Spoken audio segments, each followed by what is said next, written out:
bom dia. E queria agradecer ao Lucas. Lucas, obrigado aí pela oportunidade de estar aqui falando. Primeira vez que eu participo de uma aula na Unicamp. E, bem, a minha formação, eu sou agrônomo, formei na UFG, em Goiânia, que sou goiano, o sotaque me entrega. E desde que me formei em 2014, vim aqui para a Exalc e trabalhei no mestrado com sensoramento remoto. Tive a oportunidade de dar aula de sensoramento remoto no mestrado, por casualidade substituindo o Lucas. E no doutorado, depois, segui os passos do Lucas também, vim aqui para o Laboratório de Agricultura de Precisão, com o professor Molim, e aí aqui estou até hoje. E, bem, esse tema de espectroscopias e sensoramento proximal do solo, que é o título aqui da nossa palestra, eu comecei a trabalhar oficialmente com ele em 2017, quando eu demonstrei interesse aqui para o professor para fazer o doutorado. Esse tema, sensoramento proximal do solo, eu vou fazer uma introdução básica aqui e falar um pouquinho sobre o sensor, depois a gente aprofunda mais especificamente nas técnicas. Então, esse tema de sensoramento proximal do solo, o conceito dele foi estabelecido oficialmente em 2011. Essa publicação aqui do Vizcarra Rossell, que é um professor hoje lá do oeste da Austrália, e que fez bastante contribuição para o tema, mas o tema, o conceito sensoramento proximal do solo, embora fosse utilizado antes, o conceito foi oficializado nessa publicação aqui na Advanced in Agronomy, uma revista bastante respeitada. E o título eu acho o título desse paper aqui genial, porque ele expressa justamente o que é sensoramento proximal do solo, né? É uma abordagem para fazer mensuração do solo, uma abordagem efetiva para fazer mensurações tanto no espaço quanto no tempo, né? E acho que vocês já começaram a escutar sobre sensoramento do solo na aula passada, mas a ideia de sensores é bem isso, obter diferentes tipos de informação com alta densidade, né, espacial e temporal, para fazer diagnóstico aí na API. E já tem um livro, esse aqui é o livro do mesmo autor, Vizcarra Rossell, com participação de outros professores. Esse livro aqui de 2010, 2011, nesse QR Code, sempre que vocês verem QR Code na apresentação aqui, vocês podem aproximar a câmera de celular, que vocês já vão ser direcionados ao link do que eu estou falando. E a comunidade que trabalha com sensoriamento proximal do solo, ela é interessante porque ela é bastante eclética. Tem pessoal da ciência do solo, aqui na Exalc tem o professor Dematê, que é da ciência do solo, fora tem pessoal da engenharia, tem o professor Abdul lá na Bélgica, que é engenharia, professor Gibbers na Alemanha, engenharia também, Adam Schuch também, bastante engenharia. E um pessoal também da ciência de dados, um pessoal que trabalha com geoestatística. E essa combinação de áreas reflete a multidisciplinaridade do sensor do solo. E sensoramento proximal é isso aqui, ó. O conceito, eu acho que essa imagem aqui resume bem, que é um sensor trabalhando em campo, né, field-based, e em contato ou até 2 metros do solo, né? Então, aqui, nesse conceito, ele exclui o sensoramento remoto, né, colocando em contato até 2 metros do solo. E trabalhando aqui de maneira estática, ou trabalhando de maneira on-the-go, cinemática, operado por um homem, ou então embarcado em uma máquina. Futuramente, a gente espera embarcado em robôs. Esse é o conceito. Então, é a aplicação de sensores de solo, no campo, em contato e até 2 metros do solo. Feita essa introdução, gente, ó, o sumário e o objetivo dessa aula, né? E os objetivos aqui, contextualizar as técnicas mais especificamente espectroanalíticas, né, que espectroscopias, como uma ferramenta dentro do sensoramento proximal do solo e da agricultura de precisão, né? Sensoramento proximal do solo está bem relacionado à agricultura de precisão. Também bastante relacionado ao pessoal que trabalha com pedometria, né? Então, fugiria um pouco, mais ou menos, né, do pessoal da agricultura de precisão, que Eles usam sensores para ver pedogênese, para fazer classificação do solo. Nós aqui, embora essas informações sejam importantes também, o nosso foco maior é na fertilidade. Então, esse é o objetivo. Sumário, primeira coisa, vou comentar o que é sensor, a visão tanto da engenharia, que é a nossa visão, talvez aqui vocês já estão acostumados, e a visão, uma visão que contribuiu muito para mim no entendimento de potencialidades e limitações, a visão da química analítica. Segundo, vamos entrar nas técnicas espectroanalíticas propriamente ditas e falar sobre Visnir, Libs e XRF. Vou focar nessas três. Tem algumas técnicas espectroanalíticas que estão chegando aí. Vou comentar brevemente delas, a radiação gama, passivo, tem alguns trabalhos que estão começando com essa técnica. Enfim, e em seguida, depois de caracterizar essas técnicas aqui, algumas aplicações que eu julgo bem-sucedidas, né? E algumas perspectivas futuras. E no final, algumas considerações. Então, vamos lá. É muito importante, eu sempre começo a palestra sobre sensoramento remoto ou sensoramento proximal com o conceito de sensor, que acho que é fundamental para a gente entender o todo, né? O que é sensor para a gente? É aqui uma visão bastante engenharia. É um equipamento que ele é sensível a alguma coisa e é capaz de mensurar esse estímulo que ele é sensível, né? O estímulo pode ser qualquer estímulo físico ou químico, e ele consegue mensurar esse estímulo. E a visão de engenharia, o que é? Dar foco na praticidade. Então, um sensor ele é sensível, ele mensura um estímulo e que permite, essa mensuração é feita de maneira prática, barata, e que permite intensificar a análise, né? Permite a gente aumentar a densidade espacial e temporal de análise. Isso é o conceito de sensor.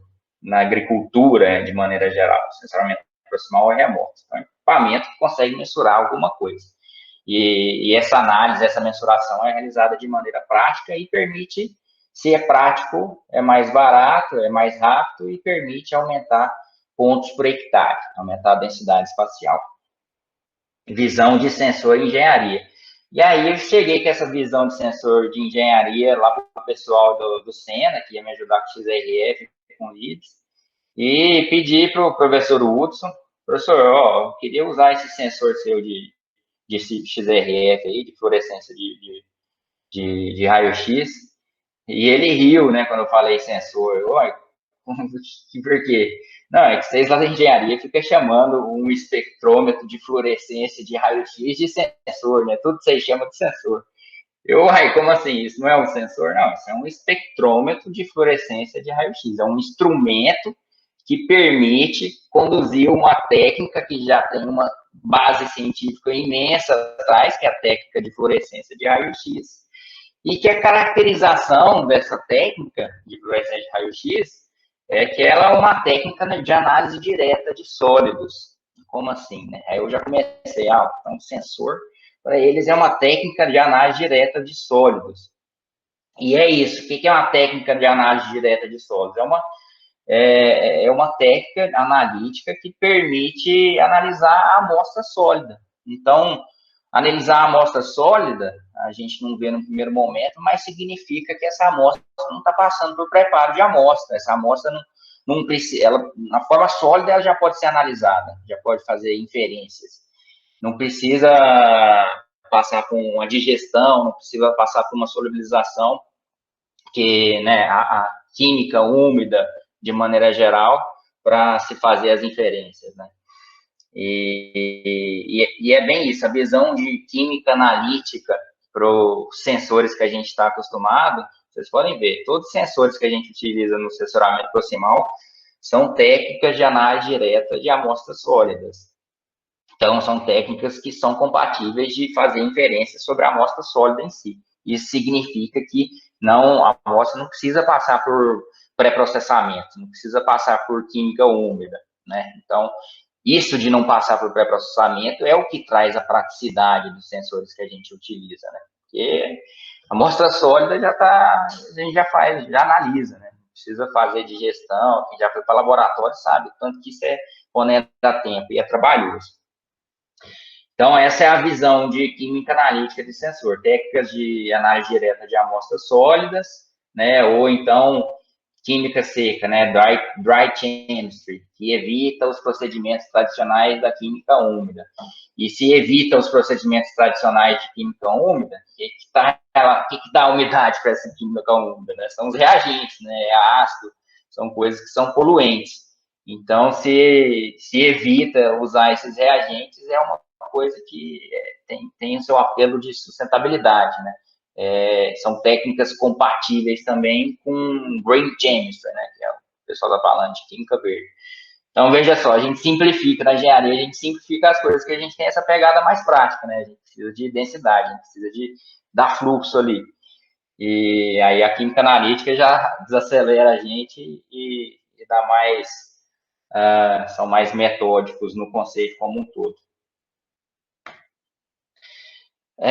Para fazer o link com a agricultura de precisão, acredito que o Lucas já fez isso aí muito bem, mas eu gostaria de complementar. Quando eu fiz um levantamento histórico aí da AP, eu entendi que a agricultura de precisão está muito relacionada com a variabilidade do solo, né? Em 1973 já tem registro de gente trabalhando com amostragem em grade e o pessoal ficando perplexo que existia muita variabilidade, né? Quando se trabalha com grade e quando se trabalha com a média. E em 1973 você já vê aqui a variabilidade do solo na parte central de Washington, né? A amostragem, a teste de fertilidade. Mas eu coloco isso aqui para, em 1982, o Robert, que foi um dos pioneiros de agricultura de precisão, né? Isso aqui é a tese de doutorado dele. Ele trabalhou com técnicas de sensoriamento, né? Mais específico, o sensoriamento de campo, né? Das condições de campo, começou mesmo com sensoramento remoto, né? Depois a gente foi trazendo ele terrestre e aí diversificou. Veio o conceito de sensoramento proximal e diversificou mais, né, o ferramental. Mas o sensoramento remoto foi o grande precursor. E em 1982 foi a tese do Robert, o precursor da agricultura de precisão. E só para ilustrar a evolução temporal da coisa, em 84 veio os primeiros monitor de produtividade e em 85 a patente da primeiro distribuidor de taxa variável. Então, né, primeiro assim, ficou intrigado aí com a variabilidade do solo, tentou usar alguma coisa de sensoriamento e aí veio a agricultura de precisão, ampliou mais o escopo da coisa, mas o sensoramento do solo continua até hoje, né? É um desafio. Por isso que eu estou aqui falando com vocês e por isso que eu estou defendendo de novo, né? Igual o Robert em 1982, eu em 2021 estou defendendo uma tese sobre sensoramento do solo, né? Agora com novas técnicas que não estavam disponíveis antes. Mas o resumo, pessoal, é esse aqui, ó. Então, o sensoramento proximal do solo envolve técnicas analíticas que já tem uma base teórica gigantesca atrás e que permitem análise direta de solos, né? Ou seja, sem preparo de amostra, usados em química úmida tradicional. Qual que é a vantagem disso aqui? Primeiro, não urge reagente, né? O apelo ambiental. Segundo, a praticidade. Isso é mais prático, não tem que fazer preparo de amostra, aumenta a eficiência analítica, né? Tipo, menor tempo. E o não preparo de amostra também, e que acho que é a menina dos olhos aqui para a gente da AP, é que permite aplicação in situ, né? Você não tem que fazer preparo de amostra, peraí. Então, analisa a amostra sólida, eu vou levar para campo, né? Aí os químicos analistas ficam doidos, porque você leva para campo, além de tudo, você coloca outras variáveis, né? Umidade, você coloca a granulometria, você coloca, sei lá, pedra, graveto, tudo no meio. Mas permite. E a gente já demonstrou aí, eu vou mostrar algumas aplicações que a gente consegue fazer isso e tirar aplicações bem nobres de levar sensor para campo. Então, não preparo de amostra permite aplicações aí in situ, né? Sensores portáteis ou embarcado em máquina agrícola e futuramente aí a gente espera que os robôs vão estar transportando essas ferramentas. E isso aqui também fica meio oculto, mas é muito importante do sensoramento proximal. Ele é a ferramenta que permite digitalizar a informação do solo, né? Então, a gente está falando em agricultura digital, a gente está falando, tem uma revolução de análise de dados acontecendo, e né, estão falando até uma cultura, data-driven culture, né, tipo, basear todas as decisões em dados, né, mostra que aí a gente decide. E isso na agricultura, né, considerando que o solo é um dos pilares básicos para a gente fazer agricultura, a digitalização dele, utilizando sensoramento do solo, é o que vai trazer camadas digitais, né, de informação do solo. Então, essas são as vantagens do sensoramento do solo. Então, vamos lá, gente. Entrar mais especificamente nos sensores. O conceito, se vocês forem lá nessa publicação do Vizcarra, Roussel, de 2011, né, que coloca oficialmente o conceito de sensoramento proximal do solo, lá eles dividem os sensores proximais em 4 classes, né? E aí tem sensores ópticos, que é onde as espectroscopias estão inseridas, sensores elétricos, sensores eletroquímicos e sensores mecânicos, né? Eu estou dando foco nas espectroscopias, né? Então, estou utilizando sensores ópticos. Isso aí o Lucas já comentou com vocês aqui essas outras, sobre essas outros princípios de funcionamento que também estão inseridos dentro do sensoramento proximal do solo. E beleza, então, né, essas são as 4 classes, né, mas dentro de cada classe ainda tem mais ramificação, né, ainda tem mais possibilidade de sensoriamento. Os sensores ópticos, né, as espectroscopias, utilizam radiação eletromagnética, né? Então, é um sensor, né? Eu sempre penso, é um sensor, então ele é sensível a alguma coisa. No caso do sensor óptico, eles são sensíveis, eles mensuram radiação eletromagnética. E vou comentar no próximo slide, mas né, já colocando aqui, a radiação eletromagnética, ela é organizada em diferentes comprimentos de ondas, né? Então, existe um espectro eletromagnético. E cada região do espectro eletromagnético, né, cada técnica diferente explora geralmente regiões diferentes, interações diferentes com o espectro eletromagnético. O XRF, fluorescência de raio-x, ele explora a região do raio-x. Né? O sensor Visnir trabalha na região visível e infravermelho também. O Libres também trabalha na região do visível e do infravermelho, mas é totalmente diferente do sensor Visnir, né? A gente fala que ele trabalha, quando comentar mais especificamente de Libres, vocês vão entender.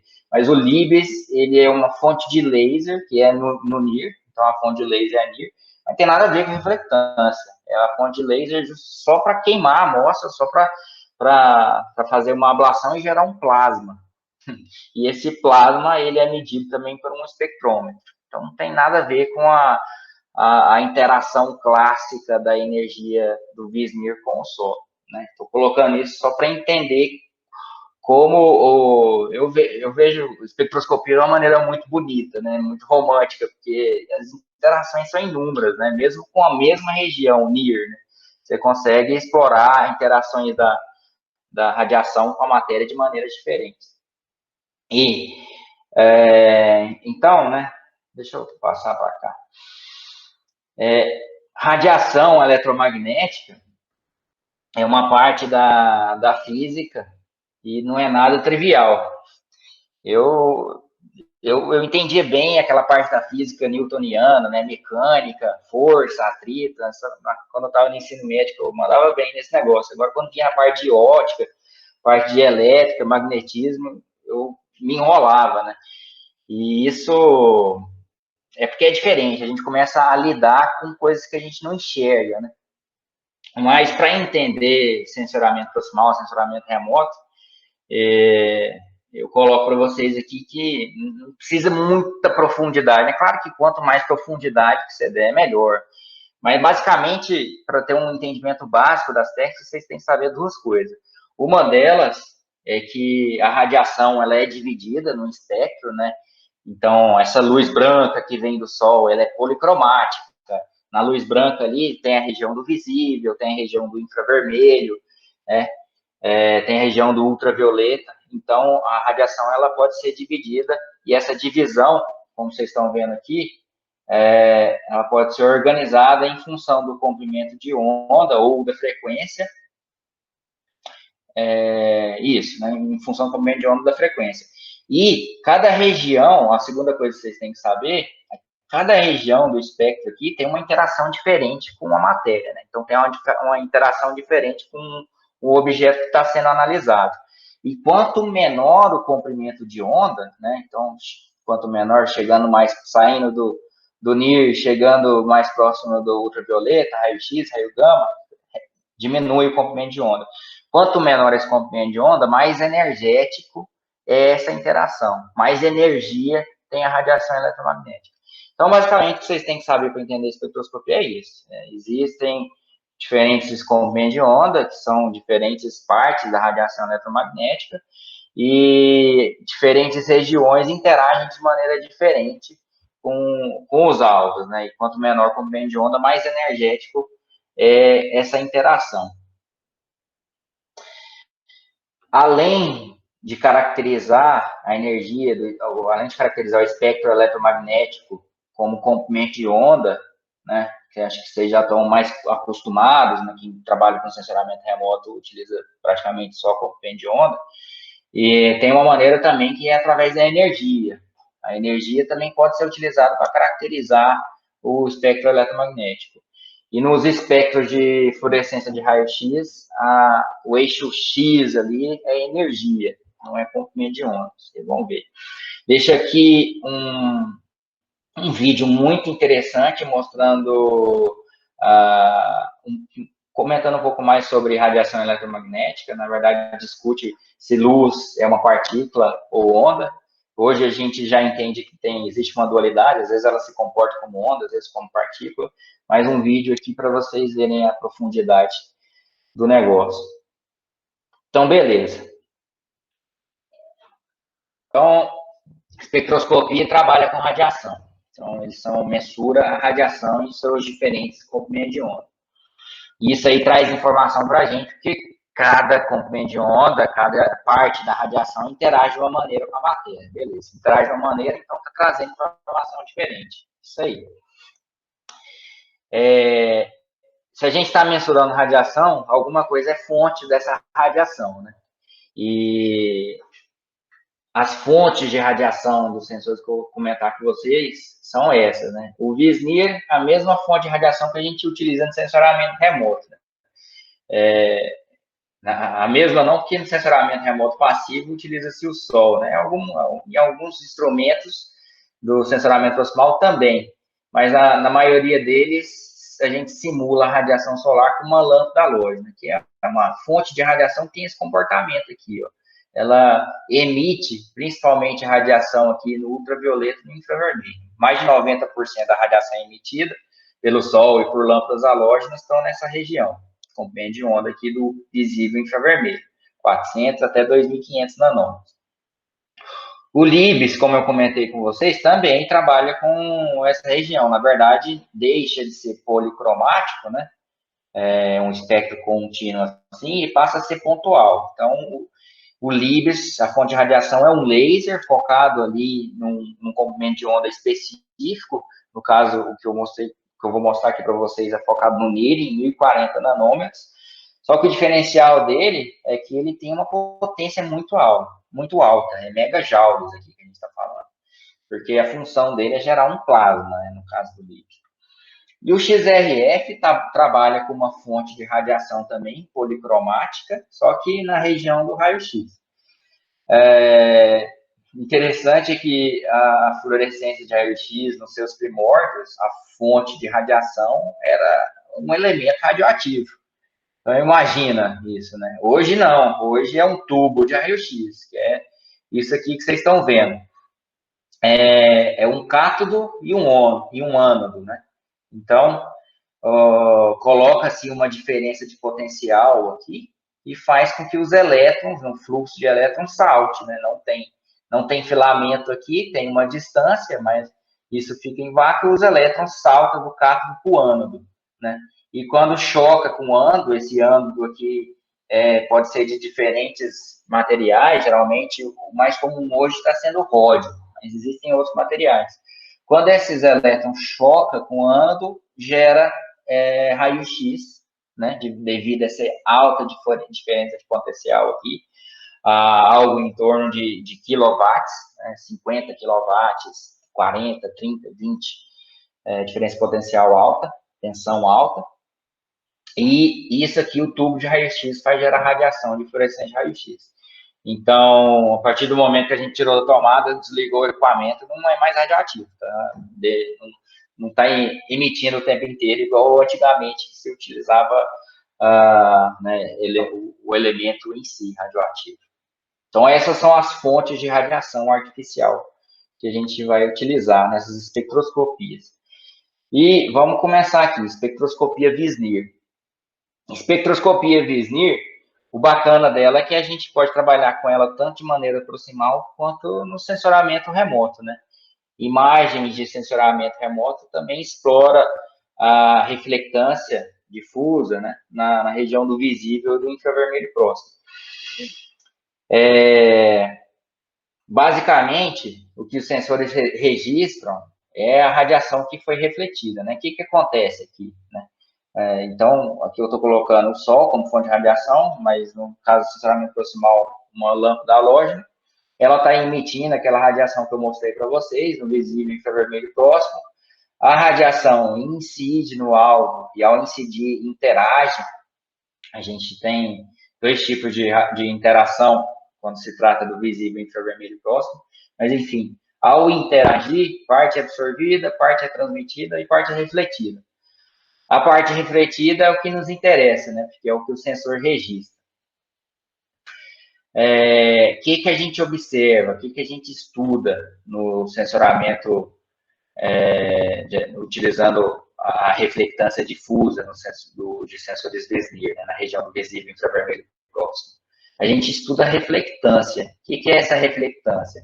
É a quantidade de radiação que o sensor recebeu normalizada não, né, padronizada pela radiação incidente. Então, é muito importante saber a quantidade de radiação incidente na técnica do Wisnir. Por isso que quem já trabalhou com Wisnir coloca aquela placa branca embaixo do sensor antes de começar os trabalhos, coloca essa placa branca. Essa placa branca, ela reflete 100%, praticamente 100% da radiação que está vindo da fonte, né? E ao fazer isso, a gente consegue saber se está refletindo 100%, então nada ficou absorvido, né? Nada foi transmitido, tudo foi refletido. Então a gente sabe a radiação que foi incidente.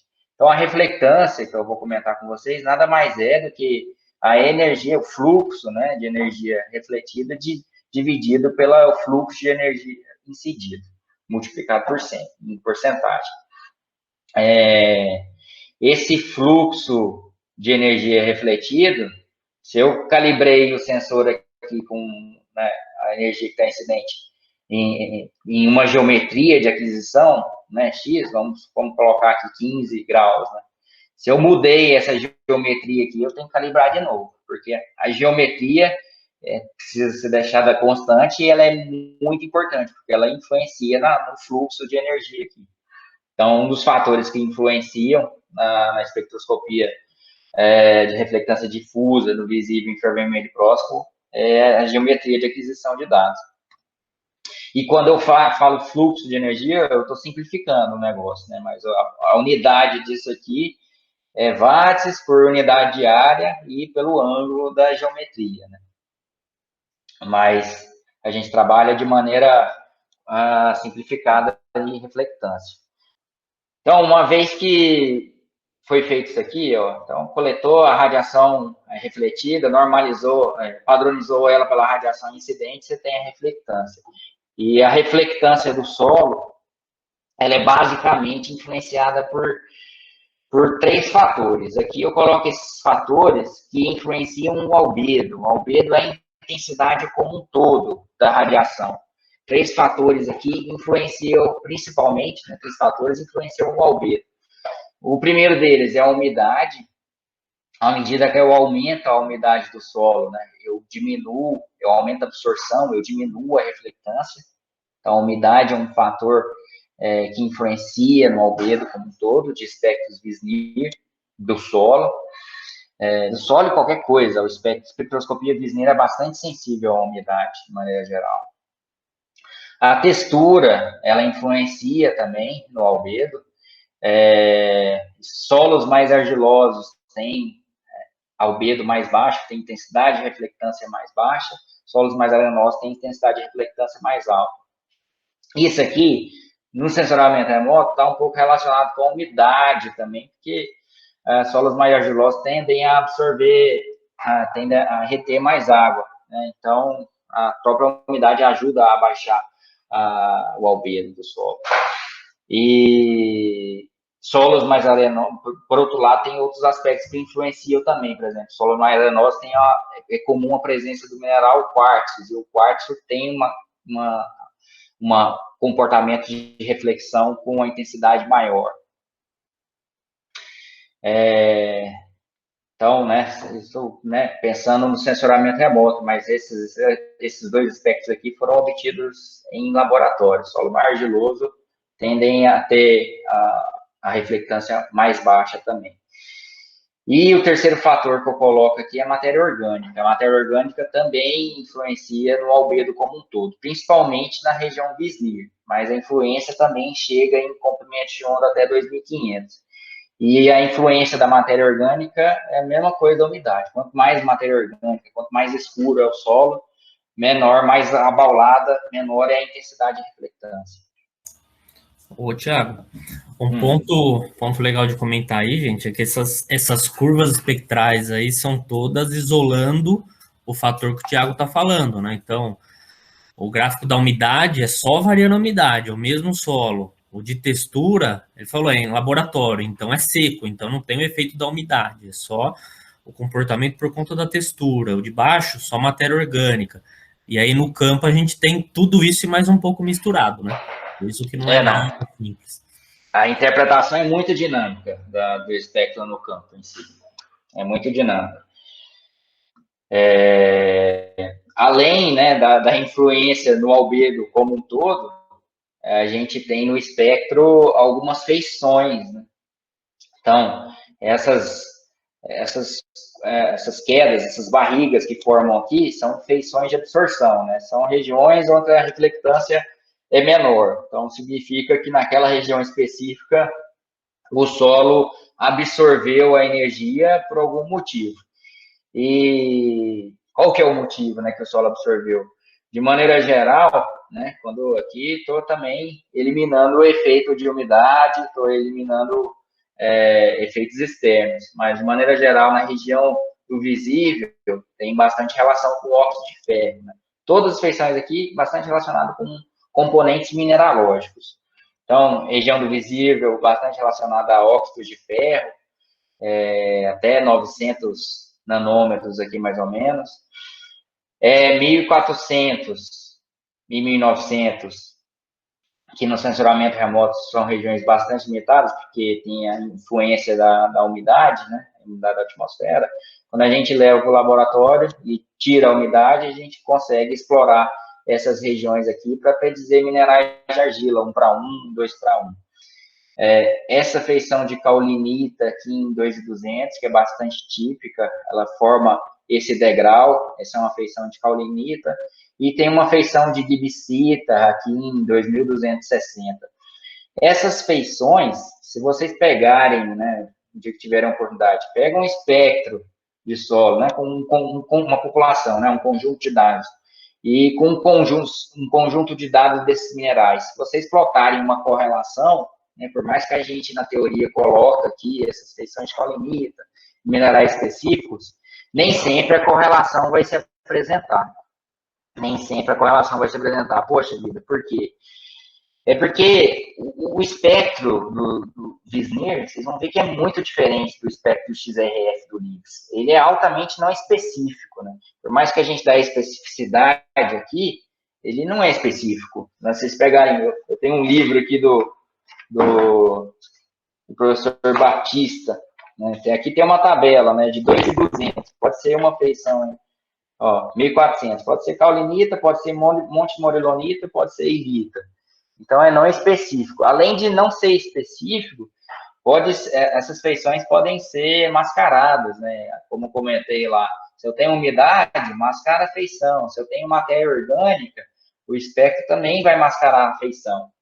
Então, é uma técnica analítica que promove bastante informação, tem trabalhos geniais fazendo predição de textura, fazendo predição de carbono orgânico, mas a interpretação dela é dinâmica. Tanto é que a espectroscopia Wisnir tem trabalhos dela desde 1925, acho que foi o primeiro trabalho da espectroscopia Wisnir para levantamento, para análise de solo. Só que a espectroscopia Wisnir ela evoluiu bastante na década de 80 e 90, que foi justamente quando veio a ferramentas quimiométricas, né? Veio estatísticas que permitem analisar essa complexidade, né? Estatística multivariada que permite explorar informações ocultas. E também a espectroscopia Wisnir, ela também, o espectro, né, quando a gente trabalha com espectro assim, utiliza-se muito técnicas de pré-processamento de dados. Né? Então, a gente faz transformadas aqui no espectro, faz primeira derivada, tem outras transformações, SNV, normalização, justamente para tentar evidenciar essas coisas que estão escondidas. Então, o que eu deixo aqui para vocês é que é dinâmico interpretar a espectroscopia Wisnir. E quando a gente, né, eu coloquei lá que ela é influenciada pela umidade, né? Então, se a gente consegue levar para o laboratório e fazer um peneiramento, né, fazer uma secagem, então a gente, de certa forma, a gente dá uma maior qualidade para esse dado, né? Porque a gente elimina o efeito da umidade, elimina outros efeitos externos.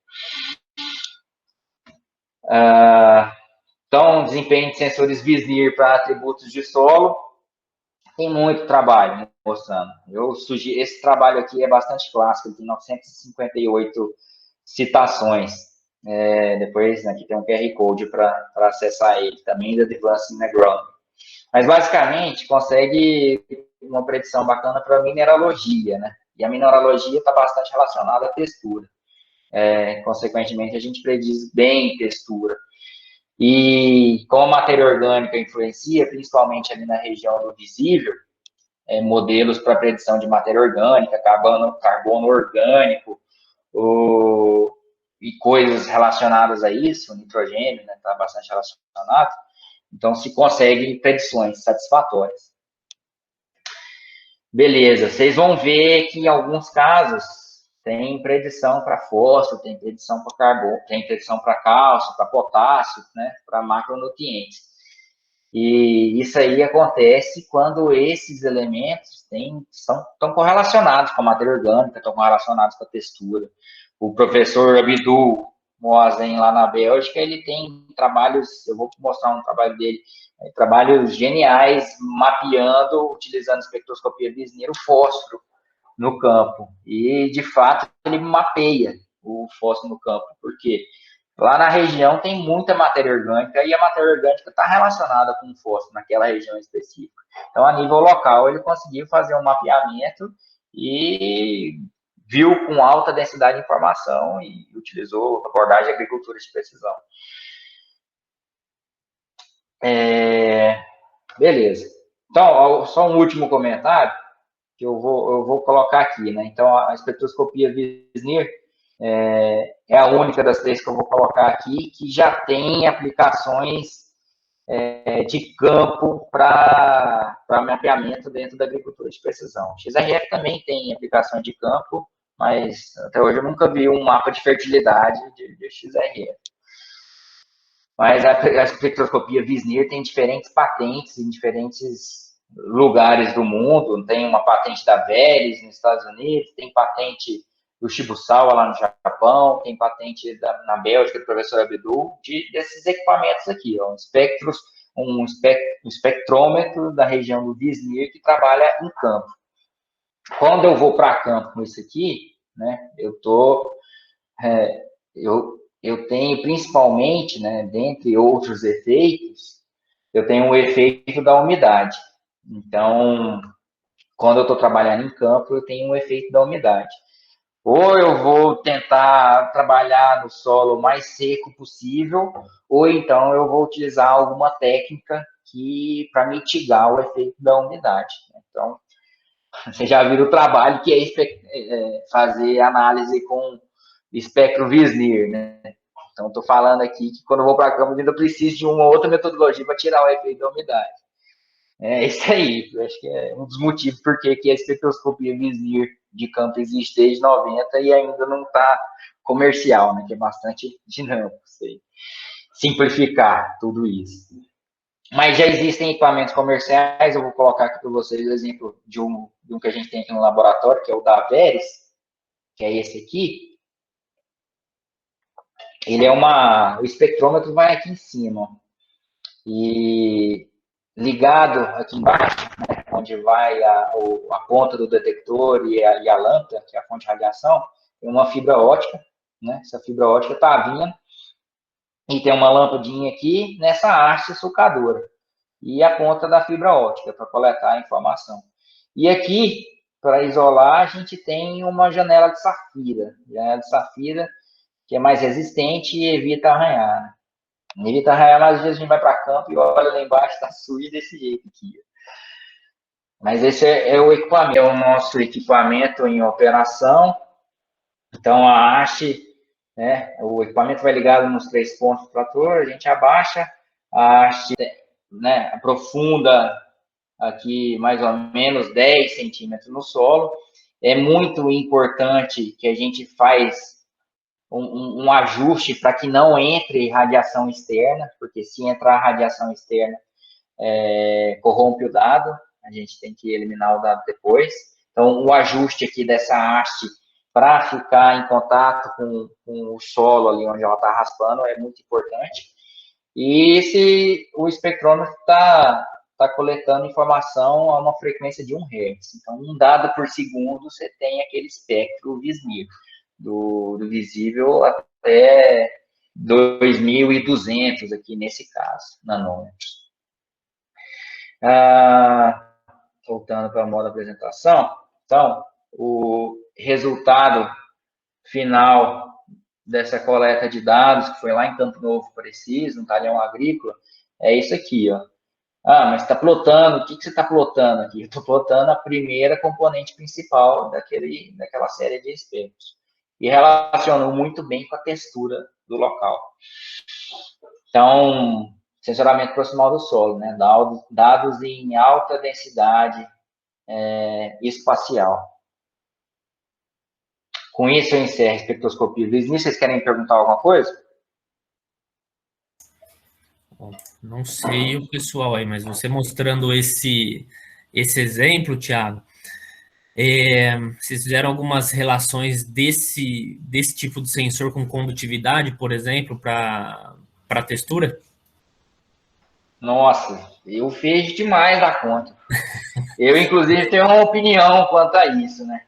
É claro que a espectroscopia Wisner, quando a gente domina a técnica para obter dado de qualidade no campo, né? E aí, eu acho que dá para citar o Chibusawa, o professor Abdul, lá na Bélgica, eles têm um equipamento que é muito redondo e eles dominam a técnica de tirar os efeitos externos, né? Tirar a umidade. Então, quando você tem um equipamento assim, a espectroscopia Wisner tem um potencial grande, né? Você consegue ver mineralogia, às vezes essa mineralogia está relacionada a algumas coisas interessantes, né?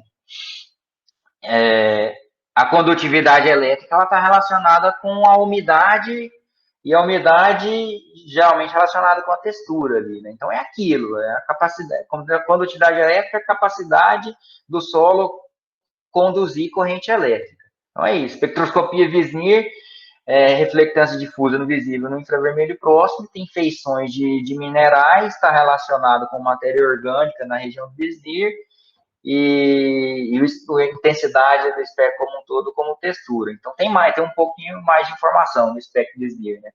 Mas a complexidade de hoje, né, de trabalhar com esse dado é alta. O pessoal tem tentado simplificar o negócio e colocando simplificar o espectro como um todo e trabalhar com um LED, né, que é uma fonte monocromática, e trabalhar em algumas regiões específicas ali do espectro. E isso para ficar mais barato, né? Mas dentro da espectroscopia de solo tem duas vertentes. Tem uma, inclusive, que fala, não dá para trabalhar com maneira monocromática, é espectro como um todo. O espectro tem que trabalhar com o espectro inteiro. E existe essa luta, né? A gente também vê produtos comerciais sendo lançados há bastante tempo e funciona em umas áreas, não funciona em outras. Então a gente fica, né? Porra, tem que evoluir mais, precisa colocar mais maturidade na tecnologia, né? Esse tipo de dado é muito rico, né? Só que para a gente conseguir trabalhar com ele, é o que você falou, pô, tem que ter uma maturidade em termos de análise, realmente saber o que é, porque não é nada fácil, né? Acho que você nem comentou, mas tem o sensor do Chibusawa mesmo, tem uma câmera, né? Ele tira a foto no mesmo lugar que coleta o dado, para se tiver algum ruído ali, qualquer corpo estranho, ele tira fora aquele dado, né? Para evitar problema. Então é algo bem complexo.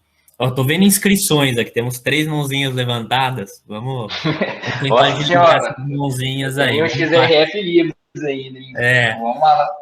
Mas vamos lá. Mas, ó, só comentando aqui de maneira rápida, assim, o sensor do Chibusawa tem uma câmerazinha aqui, né? E aí ele utiliza para fazer a filtragem, né, dos dados.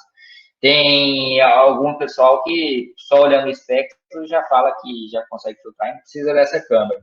Enfim, até porque a câmera é um sensor do visível também, né? Mas está sendo bastante comum essas hastes aqui, o Chibusawa já tem, o Abdul já tem, eles colocam um strain gauge aqui, colocam um sensor para ver compactação, né, um sensor de deformação, e junto aqui também coloca, não sei se vocês já viram aqueles sensores de condutividade elétrica que são pontuais, né, que eles colocam também em penetrômetro, não trabalha nem com disco, nem com indução eletromagnética, é uma bolinha assim, e eles colocam junto nessa haste que vai espectrômetro e transforma isso numa plataforma multissensores. E quando tem palhada, plantio direto. Quando tem palhada, não analisa por sensoramento remoto, tem que ser proximal, e aí esse suco está embaixo da palhada, né? Espectrometria Libs. Então vamos começar a falar de Libs. O chassi do Libs é mais ou menos esse aqui, ó, gente. Então tem um computador, esse computador está ligado no laser e também está ligado no espectrômetro. Então o Libs, ele está registrando aqui um espectro, e o espectro na região do ultravioleta e do visível. Então, aqui vocês já estão familiarizados. Então, a intensidade, a quantidade de fótons que está chegando ali naquela região. Mas o que é esse espectro aqui? Ó? O que acontece no processo? Esse laser, ele é utilizado aqui, ó, ele é focado, tem uma lente convergente aqui, ele é focado na superfície, aqui está a amostra, aqui está o meu solo, é um pellet de solo. Esse laser, ele vai incidir aqui no meu pellet de solo e ele vai formar uma cratera. Ele vai a uma intensidade muito alta, ele forma uma cratera. Quando chocou com a amostra, formou a cratera, vai formar um plasma. Esse plasma, o que é plasma? Né? É o quarto estado da matéria, né? Sólido, líquido, gasoso e plasma. O plasma é uma nuvem de íons, né? Vamos entender assim. Tudo que estava ali naquela área que foi ablacionada, esse é o termo, né? Então formou a cratera, fez a ablação.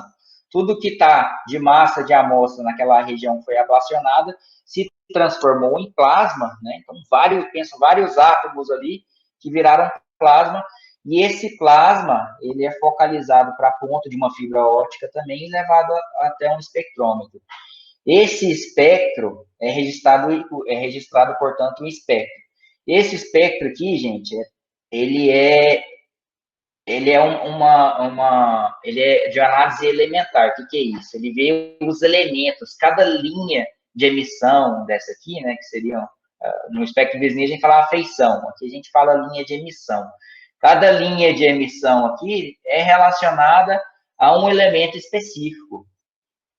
Então, o que a gente tem no espectro? Ó, linhas de emissões de elementos específicos. Ó, linha de emissão aqui, silício, magnésio, sódio, cálcio, titânio, potássio, nitrogênio, oxigênio, potássio novo, lítio. Então, é muito rico o espectro. É uma espectroscopia totalmente diferente, que utiliza um laser para fazer uma excitação da amostra, para gerar o plasma, e quando se gera o plasma, que é essa nuvem de íons, todos os átomos que estavam ali, que transformou em plasma, tem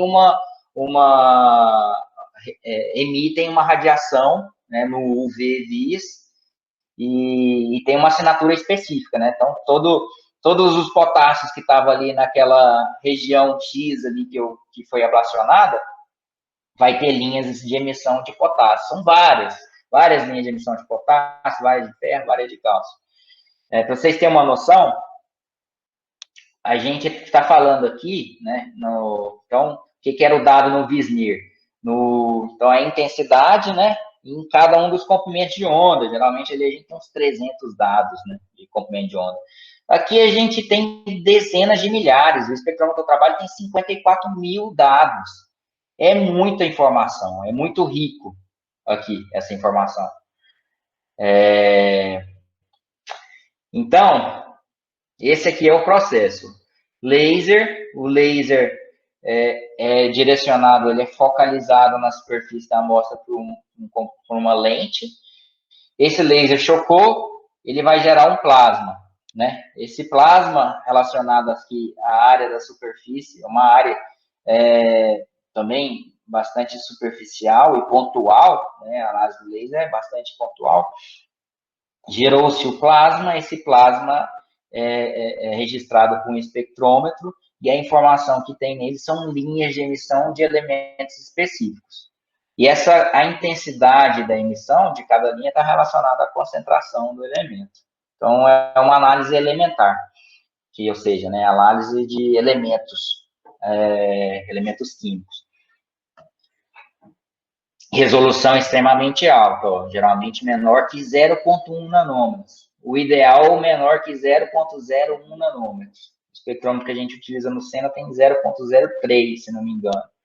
E a análise é pontual, porque ó, a gente está analisando pontualmente aqui aquela região onde gerou-se a cratera. Então, para analisar uma pastilha de solo, eu faço vários tiros com esse laser aqui, ó. Se eu fizer uma análise só, fica muito pontual. Vai que eu tenho variabilidade na superfície ali da minha pastilha. Estou engarrando show aqui.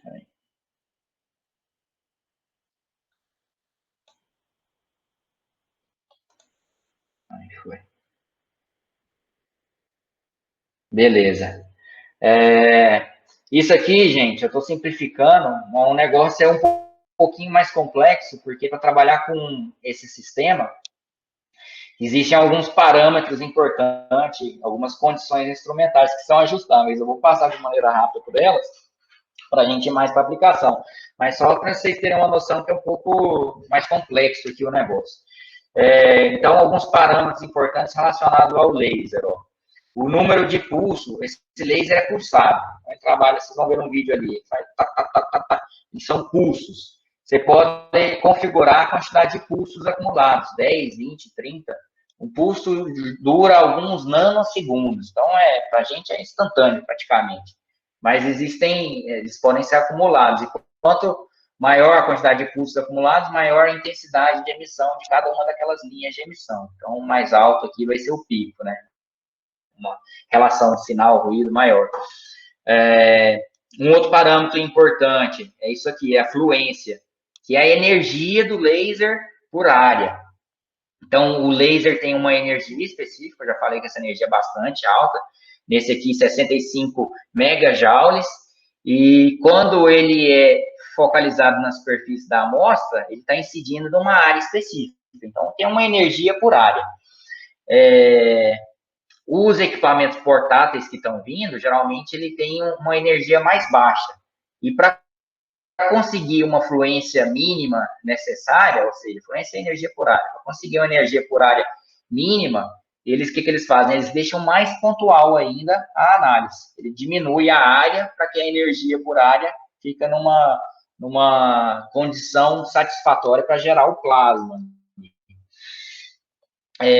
Então, são parâmetros relacionados ao laser. A energia do laser é importante.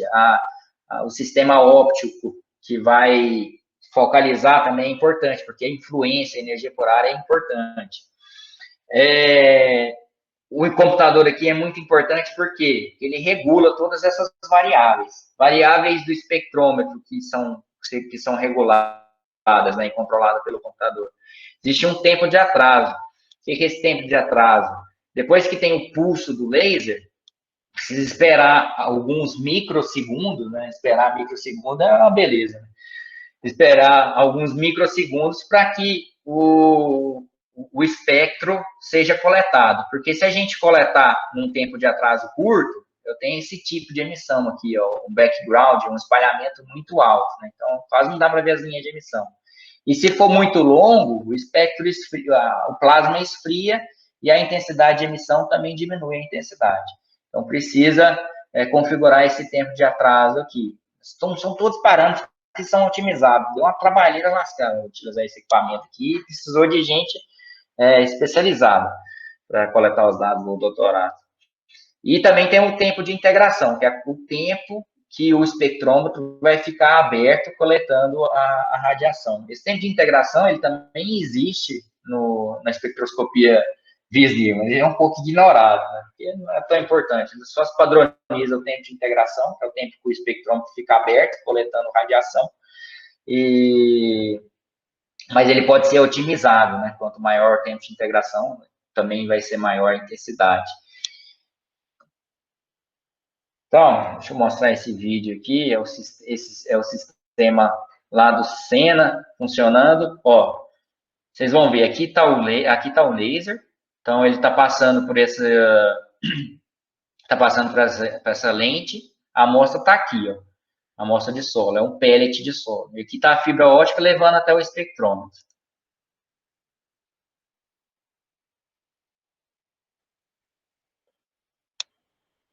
Então, uma pessoa controlando o computador aqui, a outra girou a amostra e talvez vocês vão ver uma luzinha aqui. Ó, o laser funcionou. Às vezes não dá para ver. Nesse vídeo aqui fica melhor de ver o plasma. Então, ela está mudando a posição da amostra aqui para eu fazer a ablação numa região diferente. Ó, então, fez a análise, já tem um espectro aqui naquele ponto. E aqui está o plasma, deixa eu voltar para a apresentação. Aqui está o plasma sendo gerado. E em cada uma dessas craterinhas aqui são regiões onde eu canalizei. Eu fiz uma média de 30 espectros aqui, 30 locais diferentes para poder considerar uma possível heterogeneidade no pellet. E, ó, essa aqui é uma revisão publicada em 2021 de equipamentos portáteis de Libes.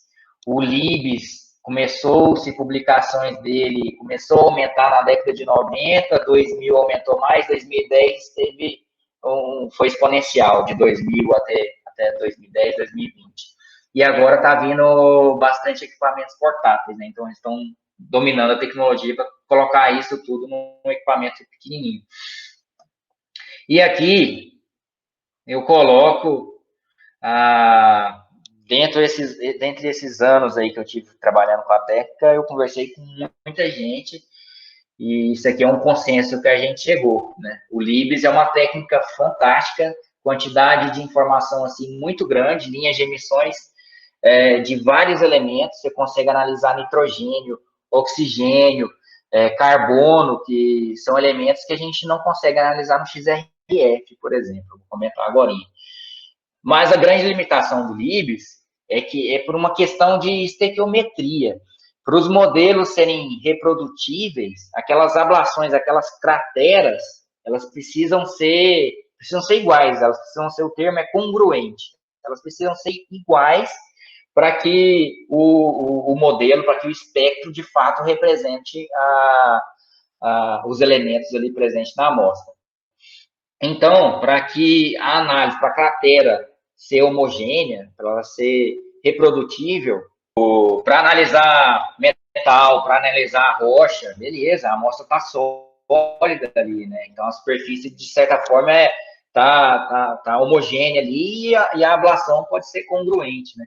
Aqui no solo, eu preciso fazer pellet. Se eu posso fazer pellet, excelente. É uma técnica de análise elementar incrível. Mas o pellet dá trabalho.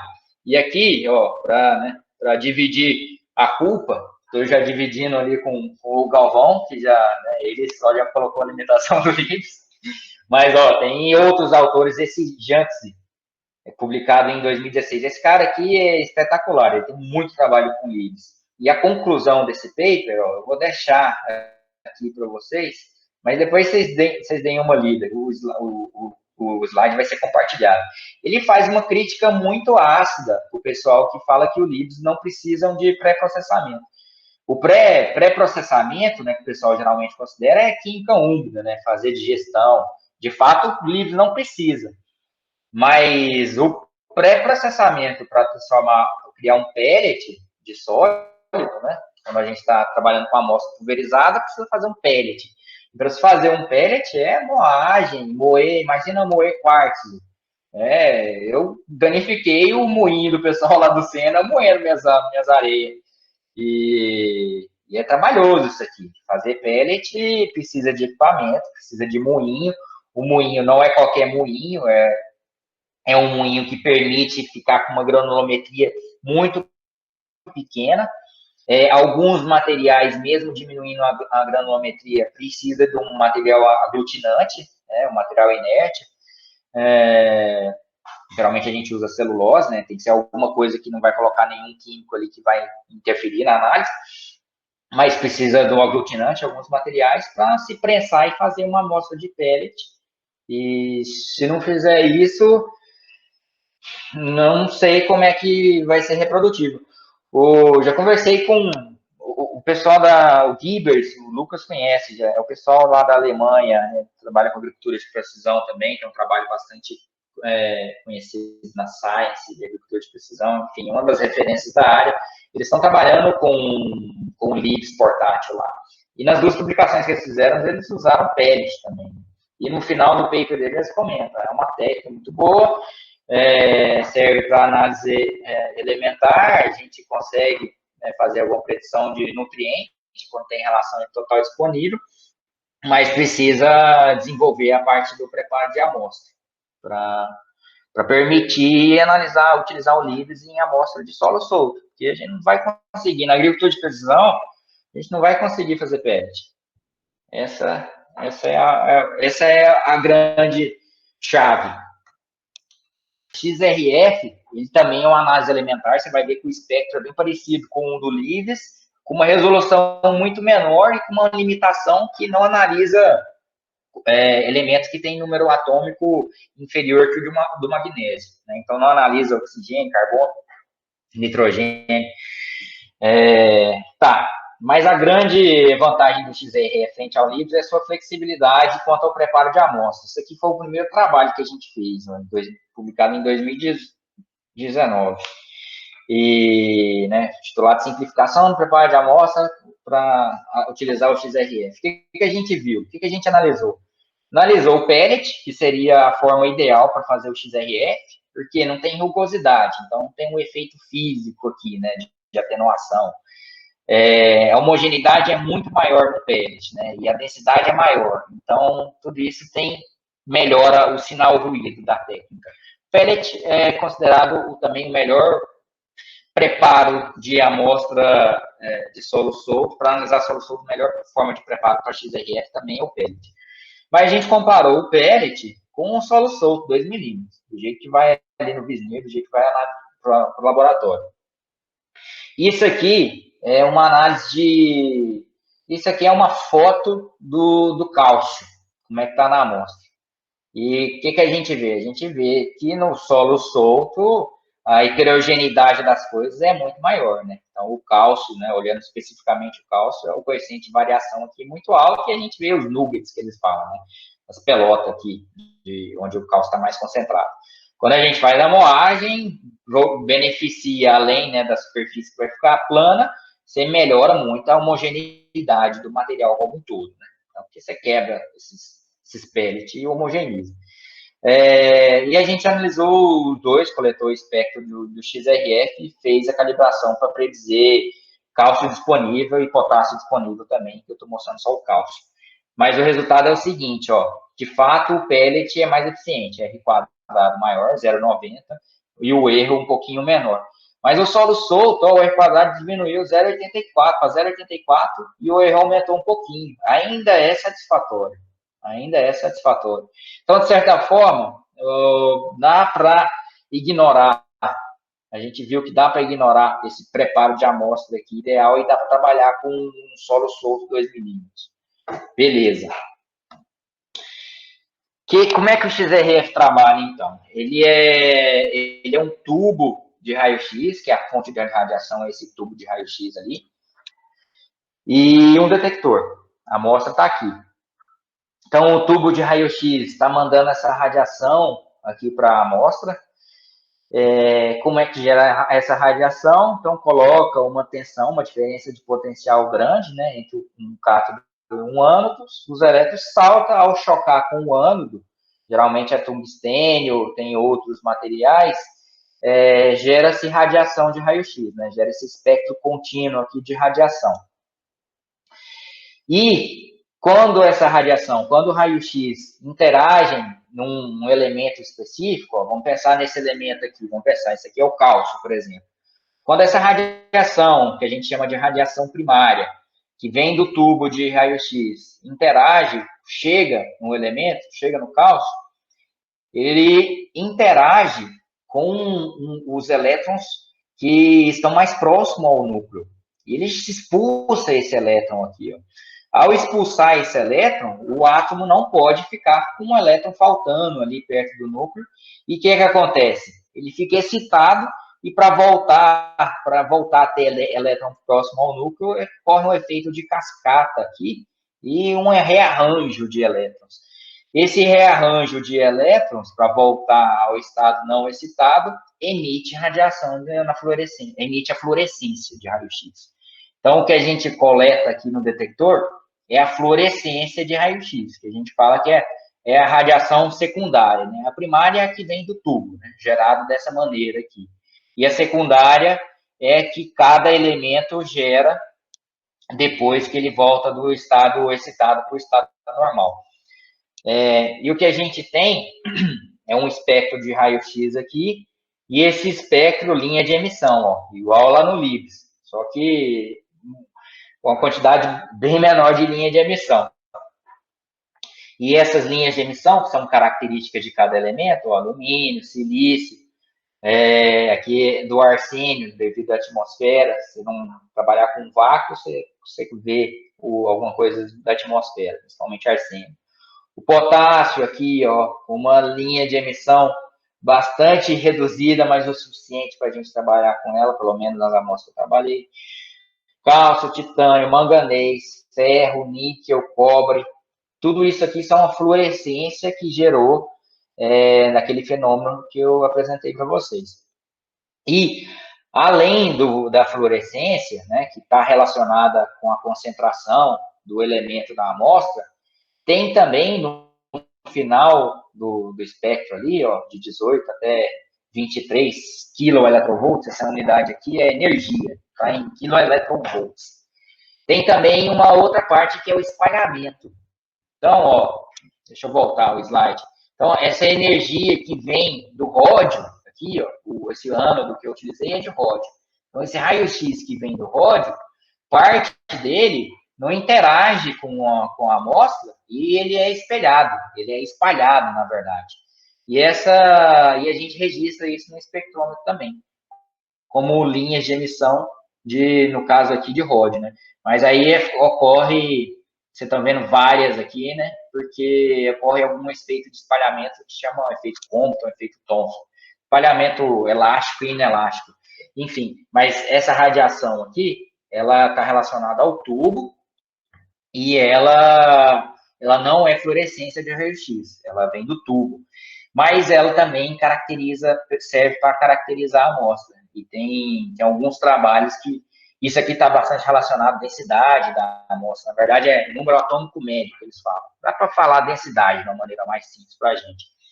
E se caracteriza a densidade, você consegue inferir, utilizar isso aqui para inferir algumas coisas, né? Então, o pessoal lá do Paraná, professor Fábio Melquiades, físico, tá, conseguiu de maneira satisfatória utilizar a região de espalhamento para caracterizar a matéria orgânica em solo, por exemplo. Então, além do XRF, é bacana que além dessas linhas de emissão, está relacionado com a concentração dos elementos, você consegue ver essa informação de espalhamento, né, que aí está mais relacionado com propriedades físicas da amostra. Então, é bem simples, ó. Então, você pega uma cubeta, para colocar ela aqui no XRF, você tem que selar o fundo, geralmente você usa um filme bastante fino, a gente usa um polipropileno de 4 micrômetros de espessura, tem outros tipos de filme, mas só para selar aqui e diminuir a interferência, né, do raio-x, da interação do raio-x com a amostra. Coloca aqui em cima, tampa, né, para eliminar qualquer vazamento de raio-x ali que possa interagir contigo, porque raio-x é altamente ionizante, a gente tem que tomar cuidado. Existe uma série, para utilizar esse equipamento, precisa uma série de procedimentos para evitar qualquer acidente. A gente usa uma canetinha aqui para ver se recebeu alguma radiação. Antes de utilizar, vai com um contador de radiação. Enfim, mas é tranquilo, nunca tivemos nenhum problema, não. E tá, uma coisa importante, né, e já aprofundando um pouco mais na técnica. Esse tubo de raio-x aqui, uma das configurações que a gente faz no XRF é configurar a tensão e a corrente que a gente coloca nesse tubo. Porque quanto maior a tensão e a corrente, você altera a radiação, essa radiação primária que está saindo, que está interagindo. Então, se altera a radiação primária, você vai alterar a radiação que você vai registrar na fluorescência também. Então, primeira coisa é otimizar tensão e corrente. Você tem que fazer otimizações, tem que fazer configuração dessas duas condições relacionadas ao tubo. E outro parâmetro que você pode otimizar também é o tempo. Geralmente, a análise, o pessoal recomenda de 60 a 90 segundos para você fazer a análise do espectro só. E isso é uma das grandes limitações do XRF, porque, poxa vida, como é que a gente vai embarcar alguma coisa que fica 60 a 90 segundos, né, analisando? E aqui vai uma crítica minha, né, ao quem trabalha com XRF, porque geralmente a comunidade do solo que trabalha com XRF, eles não olham essas coisas aqui, ó. Se utiliza-se é bastante conhecido um pacote que chama Soy Mode, que é um pacote que já tem condições, já tem configurações pré-estabelecidas de tempo, corrente, para uma condição generalista ali para solo. O tempo geralmente é fixo e vai de 30 a 90 segundos, depende da configuração que você faz ali no Soy Mode, mas você não vê esses parâmetros aqui. E aí, quando você utiliza o Soy Mode, você não vê o espectro, você vê a linha de emissão. Você não vê espectro, você não vê a linha de emissão, você já vê a concentração de cada elemento. Ele já te dá cada elemento em ppm. Né? Então, de certa forma, ele tem uma calibração interna ali e já te dá a concentração de cada elemento. Os trabalhos realizados até 2019, pela comunidade de ciência do solo, a comunidade de engenharia que utiliza o XRF, basicamente utiliza o soil mode e não vai a fundo nessas condições instrumentais. Então, nunca se otimizou essas condições. E eu adianto por que eu considero bastante promissor, porque a gente tem visto aqui que esse tempo dá para sair de 90 a 60 segundos para 2 segundos, para 3 segundos, para 4 segundos. Isso aí nunca foi publicado, e o Lucas vai ver isso aí daqui um dia publicado lá na Geoderma, se Deus quiser. Mas dá para reduzir bastante, drasticamente, esse tempo aqui, ó, sem reduzir muito a qualidade da informação. Então, o XRF, eu vejo ele com bastante promissor, porque, ele permite analisar solo solto, né? Então, ele não precisa fazer pellet. 2, tem muita coisa que dá para ser otimizada ainda, que nunca foi explorado, e dentre eles é o tempo. E o tempo é fundamental para a gente trabalhar dentro do sensoramento proximal do solo e dentro da agricultura de precisão. Então, eu acho que nos próximos anos aí, o que vocês vão ver de trabalho utilizando XRF para avaliar solo vai ter um incremento muito grande. O XRF, o pessoal fala que analisa número atômico igual ou superior ao do magnésio. O magnésio é bastante difícil de analisar, principalmente equipamentos portáteis. Você tem que utilizar um equipamento de bancada, utilizar vácuo, condições instrumentais propícias para o magnésio. Geralmente é difícil. Mas coisas com número atômico menor que o do magnésio, né? Então, só olhar a tabela periódica aqui, você geralmente não analisa. Mas alumínio, silício, o fósforo, difícil, porque o limite de detecção em solos é geralmente baixo, você está numa concentração um pouquinho mais alta para detectar fósforo, mas às vezes é possível, enxofre também. Quanto maior o número atômico aqui, maior a facilidade do XRF de detectar o elemento. Claro que se tiver em muita concentração, que é o que a gente vê alumínio e silício em solo, fica fácil de analisar também. O fósforo enxofre, tem a concentração menor, então a gente fica ali brigando com as condições instrumentais do equipamento para conseguir fazer análise. A maneira como eu vejo que pode ser embarcado o sensor XRF, né, considerando que dá para utilizar o XRF com uma condição de tempo reduzida, é algo próximo que se faz com os sensores eletroquímicos, né? O sensor eletroquímico precisa ficar um tempo em contato ali com a amostra, né? E ele é utilizado de maneira on the go, junto com um coletor, que funciona mais ou menos assim, ó. O coletor coleta a amostra lá embaixo, no solo, e traz até o sensor e deixa um tempo de estabilização para coletar. Por que não colocar um XRF aqui, né? Claro que aí não poderia colocar esse jato d'água, mas é uma maneira de automatizar a coleta de amostra para fazer uma análise com XRF. Né? Por fim, deixa eu comentar. Tudo que é análise elementar, a gente está analisando teores totais. E esses teores totais, a gente faz modelos preditivos utilizando esses teores totais desses diferentes elementos para chegar nas coisas que são interessantes para a gente na agronomia. O que é interessante para a gente na agronomia, na agricultura de precisão especificamente? Textura, CTC, pH, V%. Né? Então, o que eu tenho visto de resultados com esses sensores, Libs e XRF? Transformando análise elementar em atributo de fertilidade. A textura do solo é muito bem predita, porque utiliza-se alumínio, ferro e silício, que são componentes dos minerais de argila, né, e de areia. Utiliza-se essas linhas de emissão nos modelos preditivos e consegue uma predição bacana de textura. Isso aqui, estamos vendo os macronutrientes aqui, né?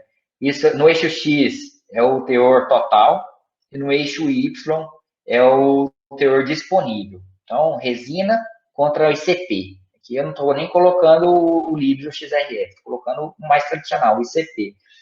São duas áreas. Uma área é A área em azul é aqui em São Paulo, aqui Fazenda Leão, e essa área em laranja é lá no Mato Grosso, Campo Novo Parecis. A área é completamente diferente de textura, mas ambos solos bastante vermelho, bastante intemperizados, solos bastante tropicais. O que a gente viu, e o pessoal na literatura tem falado também, que a relação entre total e disponível, em alguns casos, ela existe. Solos tropicais que não têm minerais que são fontes naturais, né? Pelo menos tem a quantidade menor desses minerais que são fontes naturais desses nutrientes, a quantidade desses minerais é baixa. Então, praticamente, o que existe ali dos nutrientes é o que a gente coloca como fertilizante, né? Estou colocando isso aqui, mas existe resguarda. Inclusive, o pessoal do solo é bem ferrenho para criticar essas coisas. Mas pode existir, sim, a nível local, relação entre total e disponível, principalmente por causa dessa característica de solos tropicais que tem poucos minerais, fontes de nutrientes. E o que nos surpreendeu na tese, por isso que a gente foi bastante produtivo, é que ao juntar essas duas áreas completamente diferentes, uma no Piracicaba e outra lá no Mato Grosso, a relação entre total e disponível teve continuidade para potássio, magnésio e cálcio. Teve continuidade aqui, ó, com exceção do fósforo. O fósforo, aqui eu tenho um comportamento de relação entre total e disponível de fósforo, e lá no Mato Grosso eu tenho um outro comportamento. Aqui, ó, nesse azul, que é um solo mais argiloso, tem muito mais teor total do que disponível. Lá no Mato Grosso tem muito menos total disponível. Mas se eu pegar a nível local, eu tenho uma relação entre total e disponível. E o que a gente viu com o Libes, o XRF a gente não conseguiu linha de emissão de fósforo, mas o Libes sim, a gente conseguiu. Ao utilizar técnicas multivariadas para calibração, a própria técnica multivariada, ela consegue meio que fazer um offset aqui e conseguir uma modelagem bacana de fósforo, mesmo juntando a amostra com características bem diferentes entre total e disponível. Então, pessoal, isso aqui acho que resume bem o estado da arte de técnicas de análise elementar, XRF-Libs, no processoramento do solo para fins de fertilidade.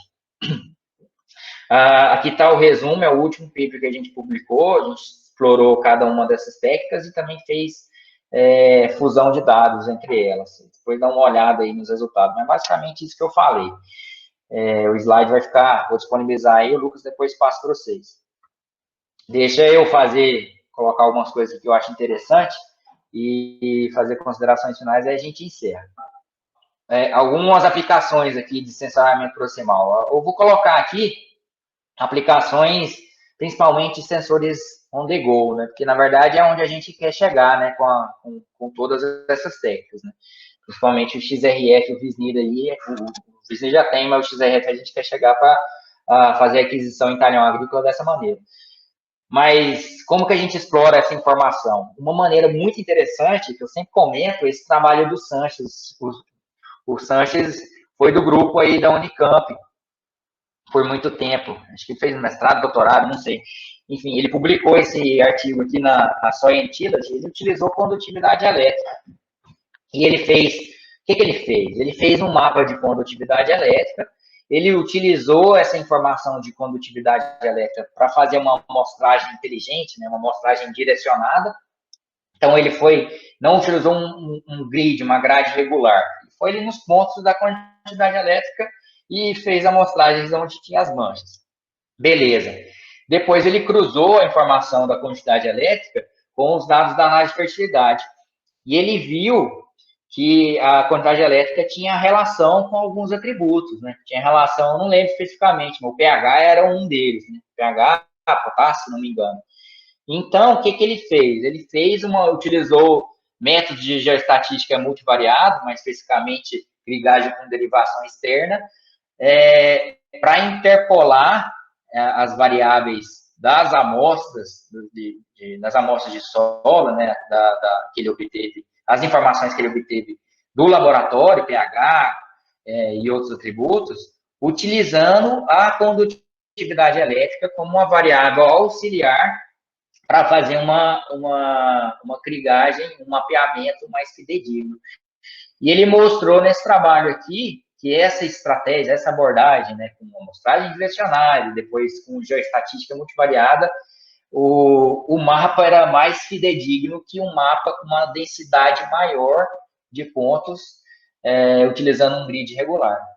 Então, eu acho muito interessante. Eu acho que isso aqui, enquanto a gente não tenha o know-how suficiente para fazer a transformação direta do dado do sensor para o atributo de fertilidade, eu acho que essa aqui é uma das possibilidades mais interessantes para se fazer mapeamento na agricultura hoje.